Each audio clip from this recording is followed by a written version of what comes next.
आज हम लोग अवकलन और समाकलन के सूत्र पढ़ेंगे।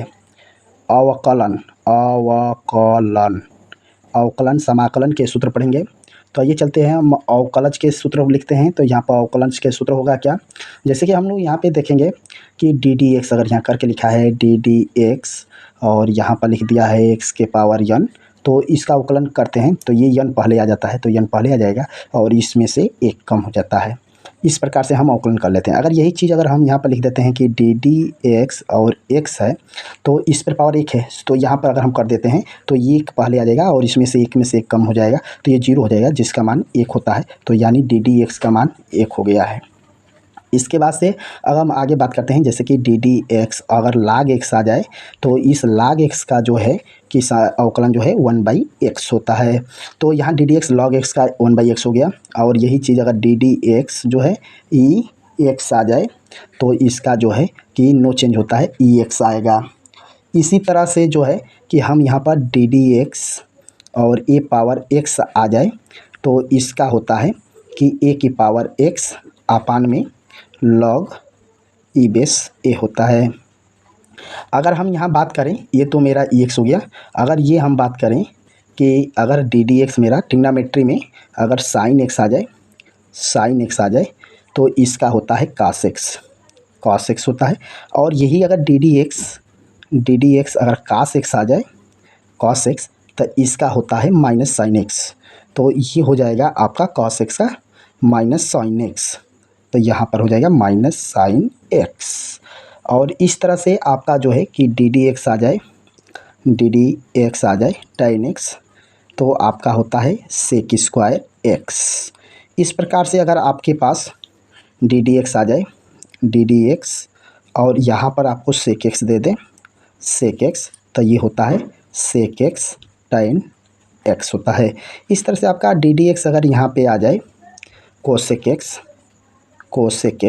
तो ये होता है माइनस कोसेक एक्स काट एक्स आएगा। और इसी तरह से आपका डी डी एक्स आ जाए D d x sine inverse x, तो ये आपका आता है 1/√1 माइनस एक्स स्क्वायर। इसी तरह से आपका डी डी एक्स यहाँ पे कास इनवर्स एक्स आ जाए तो जो ये प्लस है ये माइनस में हो जाता है, माइनस√1 माइनस एक्स स्क्वायर होता है। इसी तरह से आपका जो है कि अगर d d x tan inverse x आ जाए तो ये होता है 1/1 प्लस एक्स स्क्वायर। इसी तरह से अगर आपका काट इनवर्स एक्स आ जाए तो ये होता है डी डी एक्स और ये है काट इनवर्स एक्स, तो जो ये प्लस है ये माइनस में हो जाता है, 1/1 प्लस एक्स स्क्वायर होता है।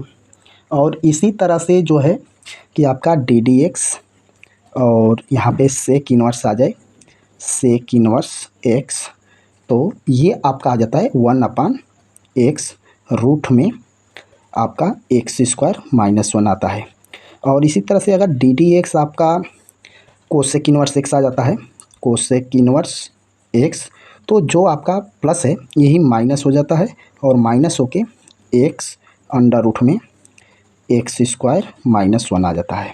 और बात करते हैं अब कि अगर हम समाकलन करें तो हमारे लिए समाकलन क्या होगा, तो ये देखते हैं समाकलन के लिए। तो यहाँ पर लिखते हैं समाकलन। अब समाकलन करेंगे तो आप देखिए जो कि इसका अवकलन का उल्टा होता है, जो चीज़ हमने अवकलन किया उसका उल्टा होता है। तो ये समाकलन के चिन्ह होते हैं इंटीग्रेशन, और एक्स के पावर यन है और डी एक्स है, तो ये इसमें पावर में जुड़ जाते हैं, यानी एक्स के पावर n+1 और उसी को बाई में लिख लेते हैं n+1 और एक कांस्टेंट अपने अलग से जोड़ देते हैं।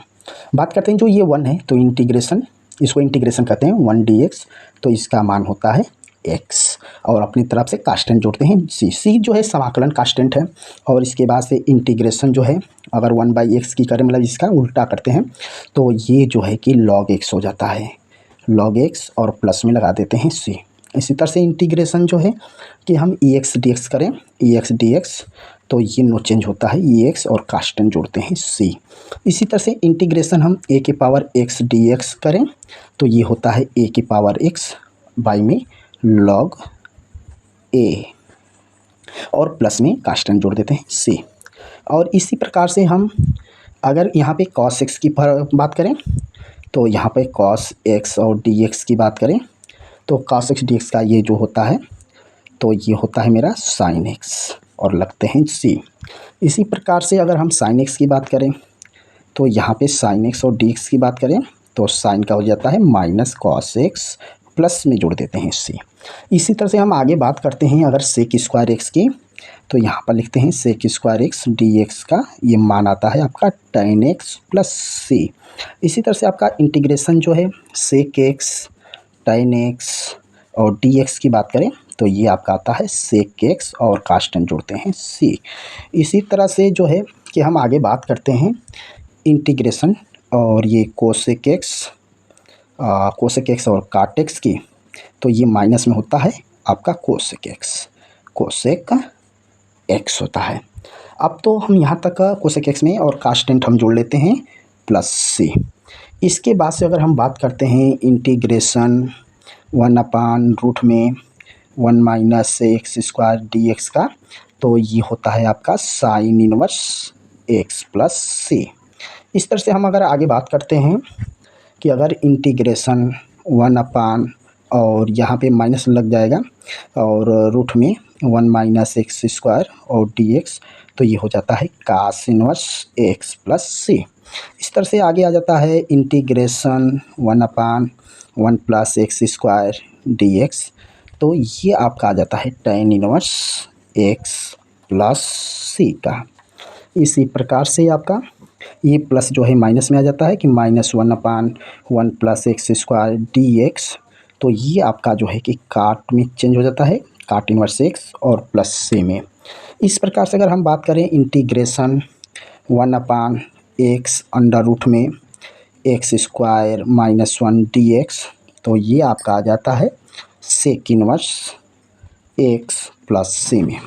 हम बात करते हैं कि अगर यही माइनस में कर दें तो -1/x रूट में और ये हो जाएगा x स्क्वायर -1 dx तो ये आपका जो सेक है ये बदल जाता है minus cosec inverse x plus c में। और इस तरह से मुझे उम्मीद है कि आपको ये सूत्र आसानी से समझ में आ गया है जो परीक्षा में आपका बहुत अच्छा योगदान देगा। आगे के वीडियो में मैं इस पर सारे प्रश्न बनाऊंगा और लाइव चैनल भी मेरा चलेगा, लेकिन उसके लिए आपको कुछ दिनों का वेट करना होगा। मैं अच्छी तरह से आपको समझाने का काम करूंगा। धन्यवाद।